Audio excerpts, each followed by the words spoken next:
The Roman conquest of Egypt in 30 BC marked the end of the Ptolemaic dynasty and the final act of the Hellenistic Age. The conflict had its roots in the long rivalry between Rome's two leading figures, Gaius Julius Caesar Octavianus, later Augustus, and Marcus Antonius, known to history as Mark Antony. After Caesar's assassination in 44 BC, Rome was divided between competing claimants. Antony allied himself with Cleopatra VII of Egypt, seeking to consolidate power in the eastern Mediterranean. Their political and romantic partnership threatened Octavian's position in Rome, setting the stage for war. Tensions escalated in 32 BC, when Octavian obtained a copy of Antony's will, allegedly leaving vast lands and wealth to Cleopatra and their children. Presenting this document to the Senate, Octavian stirred outrage by portraying Antony as a traitor enslaved by an Egyptian queen. The Senate revoked Antony's powers and declared war on Cleopatra, carefully framing the conflict not as a Roman civil war, but as a struggle against a foreign monarch. This legal maneuver allowed Octavian to rally Roman patriotism. Hostilities culminated in the naval confrontation at Actium in western Greece on September 2, 31 BC. Antony and Cleopatra commanded a fleet of roughly 230 warships and a land force numbering about 60,000 infantry, with 12,000 cavalry. Their allies included various eastern client kings, most prominently from Judea, Cappadocia, and Pontus. Octavian, supported by his brilliant general Marcus Vipsanius Agrippa, commanded nearly 400 vessels, 80,000 legionaries, and 12,000 horsemen. The battle turned into a decisive engagement. Agrippa's superior maneuvering and blockade tactics cut Antony's fleet off from supplies. Cleopatra, commanding part of the fleet, broke through with her squadron and sailed toward Egypt. Antony, abandoning his troops, followed her. This sudden retreat demoralized his forces. Without effective leadership, most of Antony's army surrendered to Octavian within weeks. Following the disaster at Actium, Octavian moved methodically to consolidate his control over the eastern Mediterranean. He advanced through Asia Minor, securing loyalty from local rulers who quickly switched allegiance.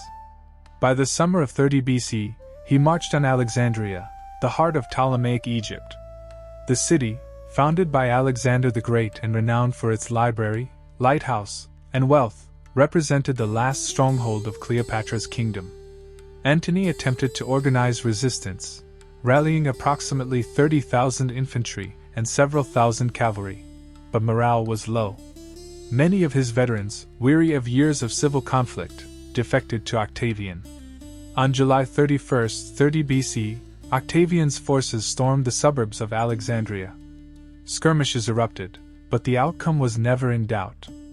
Antony fought one last cavalry engagement, but his troops collapsed before superior Roman discipline. Retreating to the city, he fell upon his sword after hearing, falsely, that Cleopatra had already killed herself. Mortally wounded, he was brought to her mausoleum, where he died in her arms. Cleopatra, left alone, attempted to negotiate with Octavian. She hoped to preserve her dynasty through her children, but Octavian refused to compromise. When it became clear that she would be paraded in chains during a Roman triumph, she chose death. On August 12, 30 BC, she ended her life, according to tradition, with the bite of an asp.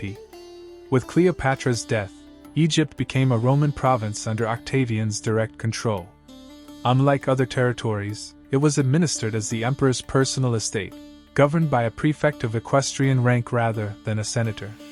This arrangement ensured no rival could exploit Egypt's immense grain supplies, which now flowed to Rome, feeding its population. Octavian celebrated his victory as the final pacification of the Mediterranean world, later proclaiming himself Augustus in 27 BC. The conquest of Egypt completed Rome's transformation from a republic torn by civil wars into an empire united under a single ruler. The reasons for Egypt's defeat were multiple. Antony's dependence on Cleopatra alienated Roman opinion. His forces, though large, lacked cohesion and discipline compared to Octavian's seasoned legions. Agrippa's naval skill outmatched the Eastern fleet. Above all, Octavian succeeded in portraying the struggle as a defense of Rome against foreign domination rather than an internal civil conflict. Thus, what began as a rivalry between Roman commanders ended with the collapse of Egypt's last dynasty, the suicide of its queen, and the dawn of Imperial Rome. After Octavian's triumph in 30 BC, Egypt ceased to exist as an independent kingdom and became the most prized province of the new Roman order. Unlike other conquered lands, Egypt was administered not by the Senate but directly by the emperor, underscoring its extraordinary importance.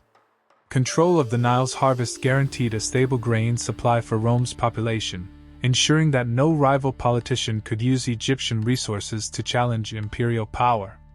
To secure this system, Augustus appointed a prefect of equestrian rank, usually a seasoned military administrator, to govern from Alexandria. Senators were prohibited from entering the province without imperial permission, reflecting the emperor's personal monopoly over its wealth. The demographic fabric of Egypt under Roman rule was complex. Greek settlers, who had arrived during the Ptolemaic era, continued to dominate the cities, especially Alexandria, Memphis, and Naucratis. Egyptians in the countryside formed the vast majority of the population, working the fertile floodplains and paying taxes in kind and coin. Roman veterans were settled on Egyptian soil, creating new colonies that introduced Latin elements into the social mosaic. Jews also constituted a large and influential minority, particularly in Alexandria, where they formed a distinct quarter. Their presence would later become a source of tension, as Greek and Jewish communities clashed in riots during the 1st century CE. Culturally, Egypt remained a land of dual identity. Greek language and customs prevailed in the urban elite, while Egyptian traditions survived in the temples and villages of the countryside. The Romans, pragmatic rulers, did not attempt to eradicate local cults. Instead, they co-opted them. Pharaohs had been viewed as divine intermediaries, but emperors now claimed that role. Augustus and his successors were depicted in pharaonic style on temple walls, offering sacrifices to deities such as Isis, Horus, and Osiris. The temples of Dendera, Philae, and Esna saw construction or renovation under Roman sponsorship, illustrating how emperors sought legitimacy by respecting Egyptian religion. At the same time, Greco-Roman cults expanded. Serapis, a hybrid deity blending Hellenic and Egyptian features, became a popular figure in Alexandria and beyond. Christianity, though absent at the time of the conquest, would later spread rapidly through the province, eventually transforming its religious landscape entirely. The economy of Roman Egypt was reorganized to maximize revenue for the imperial treasury. A census was conducted every 14 years to assess taxable individuals. Agricultural production was carefully recorded, and a portion of the grain was requisitioned for shipment to Rome. The state maintained a monopoly on papyrus, a vital export for the empire's administrative machine. Gold mines in the eastern desert were exploited more intensively, with convict labor supporting extraction. Ports on the Red Sea, particularly Berenice and Meos Hormuz, flourished as trade hubs linking the Mediterranean to Arabia, India, and East Africa. Thus, Egypt became not only a breadbasket but also a vital node in global commerce. Militarily, Rome faced challenges in the south. The conquest of Egypt had brought Roman power into direct contact with Nubia, ruled by the Kingdom of Kush from its capital at Meroe. In 25 BC, the Kushite queen regent Amanirenas launched raids into Upper Egypt, taking advantage of Roman preoccupation with consolidating power. She captured Syene, modern Aswan, and threatened Elephantine.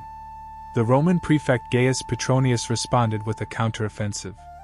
Marching with about 10,000 infantry and 800 cavalry, he recaptured Syene, pushed south, and sacked Napata, a major Kushite city. However, the harsh environment and stretched supply lines limited Rome's ability to hold territory permanently.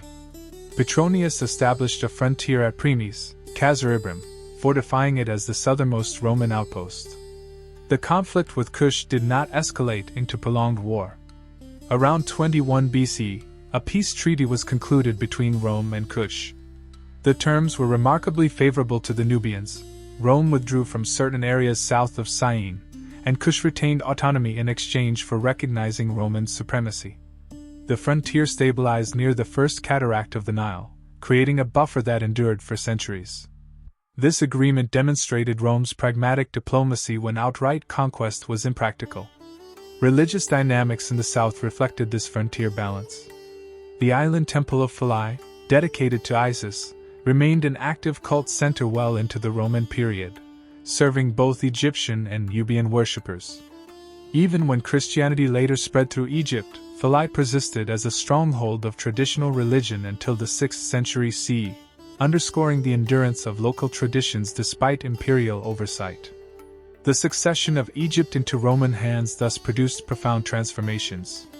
Politically, the land of the pharaohs became a tightly controlled imperial possession.